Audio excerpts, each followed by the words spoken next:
What's up, y'all? Another beautiful week here at Revent Builds, and let me tell you, it is red hot. We are literally the busiest I've ever been in my whole career. So many people ask me, how do you manage so many things going on? Like, is that stressful? Is it scary? And the answer is, I love it. We're thriving. The new business coming in can only mean good news. Now we just need to execute.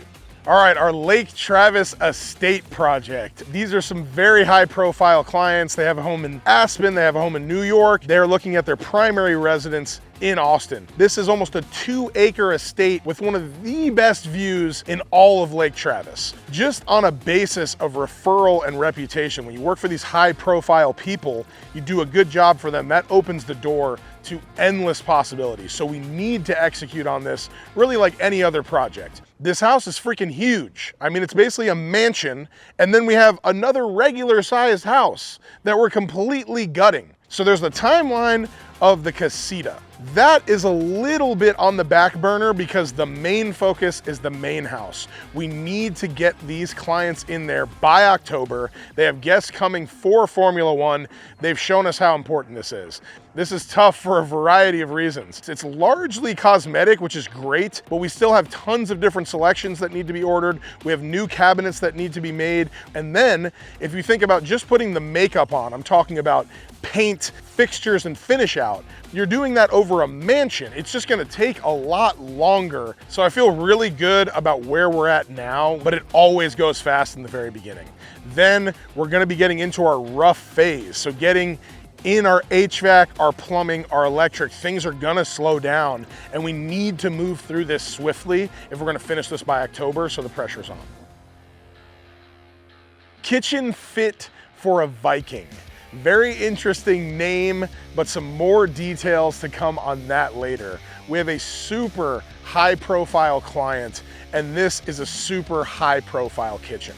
The amazing thing here is if all of this goes well, we have some discussions about a potential future custom home. So this is kind of like our debut. Here's what we got. Everything is going fantastically right now, but really behind the scenes, we're scrambling because there is a crazy time crunch on this project. We're dealing with a pregnant spouse, so they really wanted to get it done because the newborn stage, the first couple weeks, you're not sleeping at all. And then you have guys showing up at 8 a.m. and starting to make a bunch of noise. It's gonna be a disaster. Even though we could have ordered all the cabinetry and then waited to start so that the kitchen's not sitting, for this particular situation, we wanted to make sure that the majority of the stuff was done before she gave birth. So there's a pantry that is expanding that we had to take out a load-bearing wall that we already took care of. We're moving the double wall oven over, moving the range over. The island is pretty much staying the same, but it's being like kind of restructured. All new carpentry, and then obviously the whole kitchen's all new carpentry. Some big new windows are being installed. That's pretty much the gist of it. Everything else is a lot of custom cabinetry. The $1 million pool. I just keep forgetting how freaking monumentally huge this project is. Every time I go out there, I'm surprised, I'm amazed. And why I'm so excited? It's because we are pouring concrete. And this is the first step to many. We have about 4 to 5 different pours, different engineer inspections, but this is literally setting the foundation for us to move forward. After over a month of purely just excavating, digging in 5 feet into bedrock for each one of these pier sites, we've now passed our engineer inspection and we're officially pouring. So once this is done, we can move on to retaining walls, fill, and getting our piers 25 feet out of the ground to set our final foundation that the pool will sit on. So it may not look like a lot, but just for these piers, we've ordered over 23 tons of concrete. That's about 2.5 full trucks. So when you think about each one of these holes is 4 feet down into the bedrock at 2.5 feet wide, it just always blows my mind how much concrete it really takes. So honestly, I do feel really good on the time we're making, but these beginning stages can be painstaking. I mean, if you look at the trail of just this massive amount of earth and rock that we had to pull out before we could even start, none of that is exciting. Now that we're actually pouring, the real excitement comes into play, but I cannot stress enough how important it is to really lay the foundation, dig all this out, get a clean working surface, so that now we can be really efficient as we build up. Now that we've poured, I am just super happy because that's one of our big starting waypoints. Now we can pour our retaining walls on all those areas where we poured the piers. We can start going up with that foundation, and I'm just eager to keep forward progress on that project. They're gonna be building walls out there for the next 3 weeks, so I'm gonna miss not very much. They're gonna be out there building those massive walls. So when I get back, hopefully I'll see some movement on that. Andrew being gone sucks. It's terrifying. We have so much going on. As I said, this is literally the busiest we've ever been. We have the most projects on our plate at this very moment. Yeah, I'm taking a few days off. We're fully scheduled out with the whole team. One thing I learned is that whether you're here or not, the show must go on. I've always felt like anytime your boss goes out of town is actually a chance for someone to step up on the team. So I'm ready to see who's stepping up this week while I'm gone.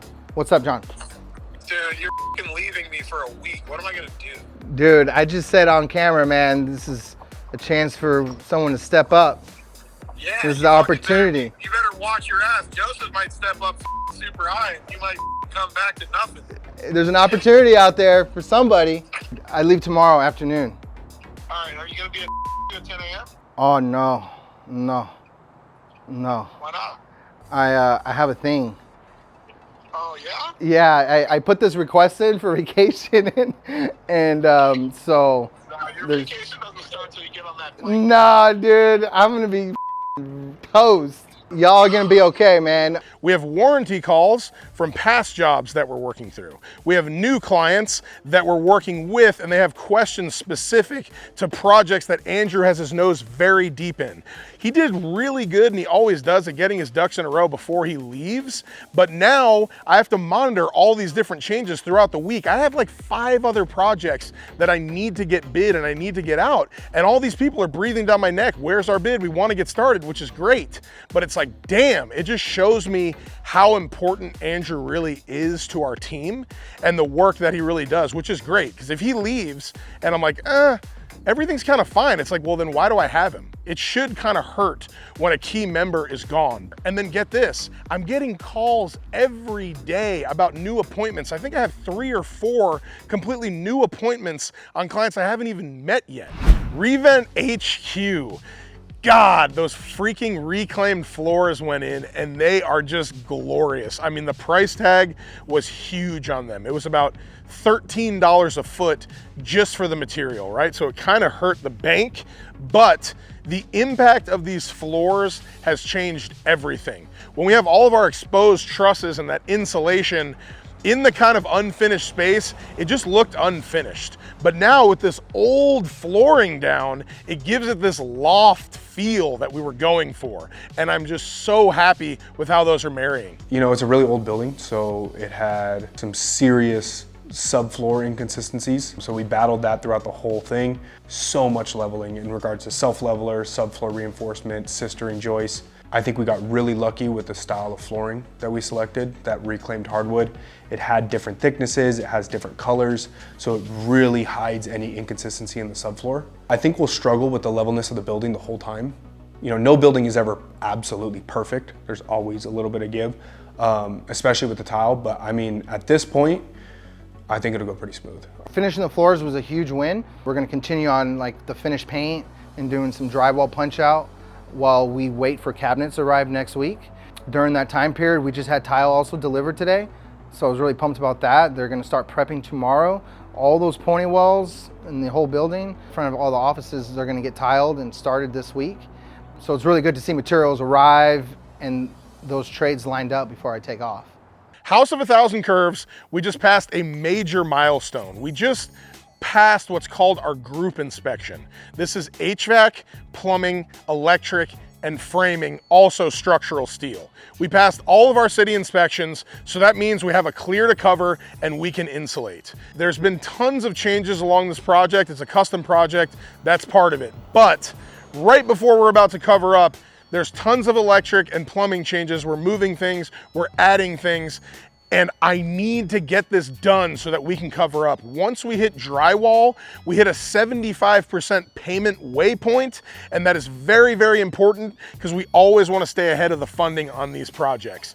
But really exciting because this house is phenomenal. The design and direction on this home is super unique. It's going to be insanely awesome for the portfolio. So I can't wait to start finishing this out so we can get some awesome content, and then obviously our final finished video and photos. I'm always excited about that.